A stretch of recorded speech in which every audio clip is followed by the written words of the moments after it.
ನಿಮ್ಮ ರಂಗಭೂಮಿ ಜರ್ನಿ ಶುರುವಾಗಿ ನೀವು ಮಂತ್ರಿಯಾದ್ರಿ, ಪರಿಷತ್ ಸದಸ್ಯರಾಗಿದ್ದೀರಿ, ನಿಮ್ಮ ಬಂಧು ಬಳಗ ಅಂದರೆ ನಿಮ್ಮ ಕಲಾವಿದರನ್ನು ಪ್ರತಿನಿತ್ಯ ನೋಡೋದು, ಅವ್ರಿಗೆ ಪ್ರೀತಿ ತೋರೋದು, ಅವ್ರು ಹೇಗಿದ್ದಾರೆ ಅಂತ ವಿಚಾರಿಸೋ ನಿಮ್ಮ ಕಾರ್ಯ ಇದೆಲ್ಲ ನಡೀತಾನೆ ಇದೆ. ಇದೆಲ್ಲದರ ಮಧ್ಯೆ ಶರ್ಮಿಷ್ಠೆ ಅನ್ನೋ ನಾಟಕ, ಮತ್ತೊಂದು ನಾಟಕ, ಅದರ ಪ್ರದರ್ಶನ, ಈ ರಂಗಭೂಮಿ ಪ್ರೀತಿ, ಇದನ್ನು ಇನ್ನೂ ಹೆಚ್ಚಾಗ್ತಾನೆ ಹೋಗ್ತಾ ಇದೆಯಲ್ಲ ಮೇಡಮ್. ಅದ್ರ ಸೀಕ್ರೆಟ್ ಏನದರದು? ಆ ಎನರ್ಜಿಯಲ್ಲಿ ಬರುತ್ತೆ?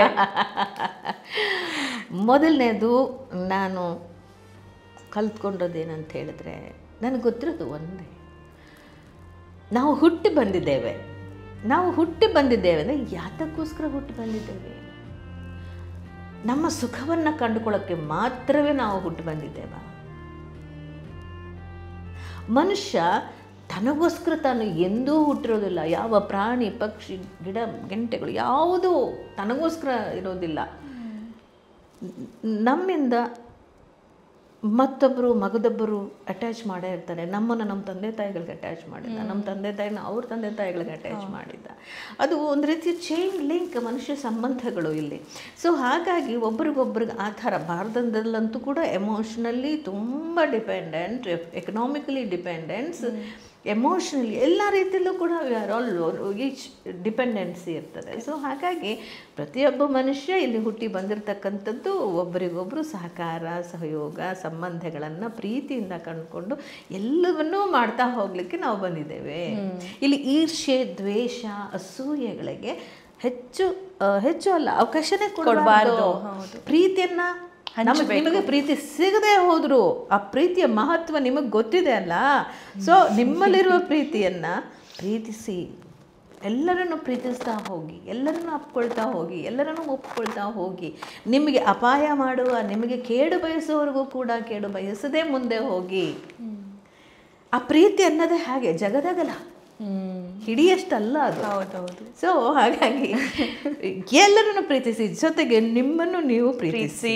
ಹೌದು, ನಿಮ್ಮನ್ನು ನೀವು ಪ್ರೀತಿಸಿಕೊಳ್ಳಿ. ಹೆಣ್ಣು ಮಕ್ಕಳಿಗೆ ಬಹಳ ಇಂಪಾರ್ಟೆಂಟ್. ಹೌದು.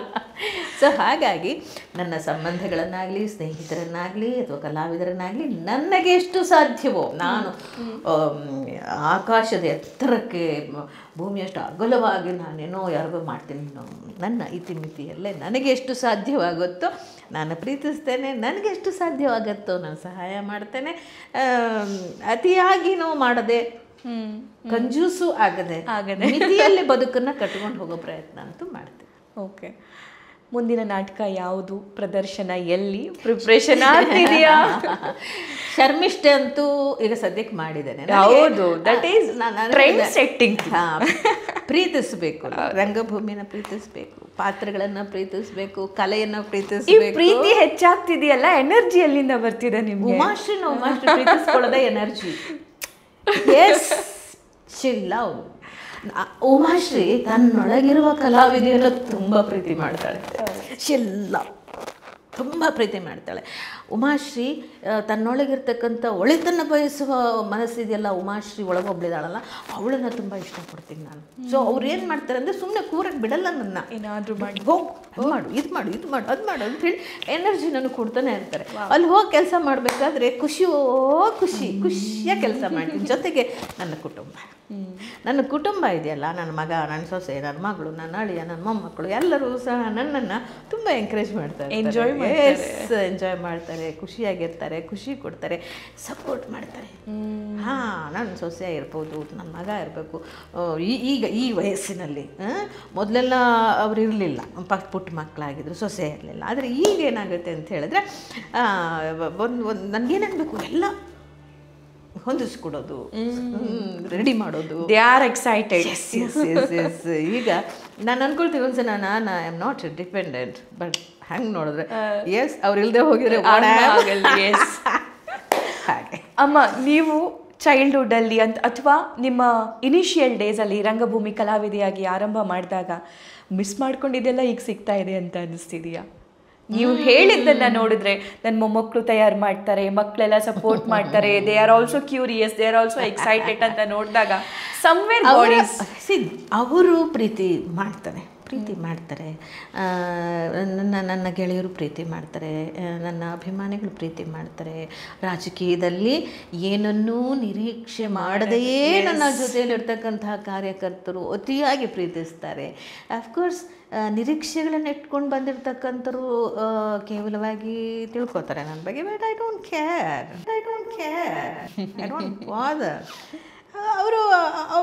ಅವ್ರ ಯೋಗ್ಯತೆ, ಅರ್ಹತೆ, ಚಿಂತನೆ ಅಷ್ಟೇ ಇರ್ತದೆ. ಸೊ ಅವ್ರಿಗೂ ಒಳ್ಳೆಯದಾಗಲಿ ಅನ್ನೋರು ಅವ್ರಿಗೂ ಒಳ್ಳೆಯದಾಗಲಿ, ನೋ ಪ್ರಾಬ್ಲಮ್. ಬಟ್ ನನ್ನನ್ನು ಪ್ರೀತಿಸುವಂಥ ಪ್ರೀತಿ ಇದೆಯಲ್ಲ, ಅಕ್ಕ ಅಂತಾರೆ, ಮೇಡಮ್ ಅಂತಾರೆ, ಅಮ್ಮ ಅಂತಾರೆ, ಅಮ್ಮ ಅಂತಾರೆ. ಸೊ ನಾನು ಏನು ಕೊಟ್ಟೇನೋ ಅವರಿಗೆ, ನಾನು ಏನೂ ಕೊಡ್ಲಿಕ್ಕೆ ಸಾಧ್ಯ ಇಲ್ಲ. ಒಂದು ಅವರನ್ನು ಕಾಳಜಿಯಿಂದ ಮಾತಾಡೋದು, ಅವ್ರ ಬಗ್ಗೆ ಒಂದು ಒಳ್ಳೆಯದನ್ನು ಬಯಸ್ತಕ್ಕಂಥದ್ದು, ಅವ್ರಿಗೆ ಬಾಯಿ ತುಂಬ ಮಾತಾಡೋದು, ಅವ್ರ ಜೊತೆ ನಗ್ನಗ್ತಾ ಸಮಯ ಕಳೆಯೋದು, ಅವ್ರ ಜೊತೆ ಊಟ ಮಾಡೋದು, ಅವ್ರಿಗೆ ಕಷ್ಟ ಇದ್ದಾಗ ಹೋಗಿ ಸಾಂತ್ವನ ಹೇಳೋದು. ಬರೀ ಸಾಂತ್ವನ ಹೇಳ್ತಾರೆ, ಬರೀ ಕಾಳಜಿ ಇಟ್ಕೊಂಡಿದ್ದಾರೆ, ಅಷ್ಟಾದ್ರೆ ಆಯಿತಾ, ನಮಗೇನು ಮಾಡಿದ್ದಾರೆ, ಅವರಿಗೆ ಇದಿಲ್ಲ, ಏನು ಔಷಧ ಇಲ್ಲ ಅದಕ್ಕೆಲ್ಲನೂ ಕೂಡ. ಈ ಕಾಳಜಿ ಕೊಡೋರು ಈ ಕಾಲದಲ್ಲಿ ಬೇಕಿರ್ತಾರಲ್ಲ, ಯಾವುದು ಪ್ರೀತಿಸೋರು ಬೇಕಲ್ಲ, ಸಾಂತ್ವನ ಹೇಳೋರು ಬೇಕಲ್ಲ, ಆ ಮನಸ್ಸಿರೋರು ಬೇಕಲ್ಲ. ಬರೀ ದುಡ್ಡು ಒಂದೇ ಅಲ್ಲ, ಬರೀ ಪವರ್ ಒಂದೇ ಅಲ್ಲ, ಅದನ್ನು ಹೊರತುಪಡಿಸಿ ಇನ್ನೂ ಏನೇನೋ ಇದೆ ಬದುಕಿನಲ್ಲಿ, ಅದನ್ನು ಕೊಡುವಂತಹ ಜನಗಳು ನಮಗೆ ಹೆಚ್ಚು ಬೇಕು ಅಲ್ವಾ? ಇದು ಒಂದು ಭಾಗ. ಬಟ್ ಬದುಕಿಗೆ ಬೇಕಾದ್ರೂ ಇವೆಲ್ಲವೂ ಅತಿಯಾಗಿ ಬೇಕಾಗ್ತದೆ.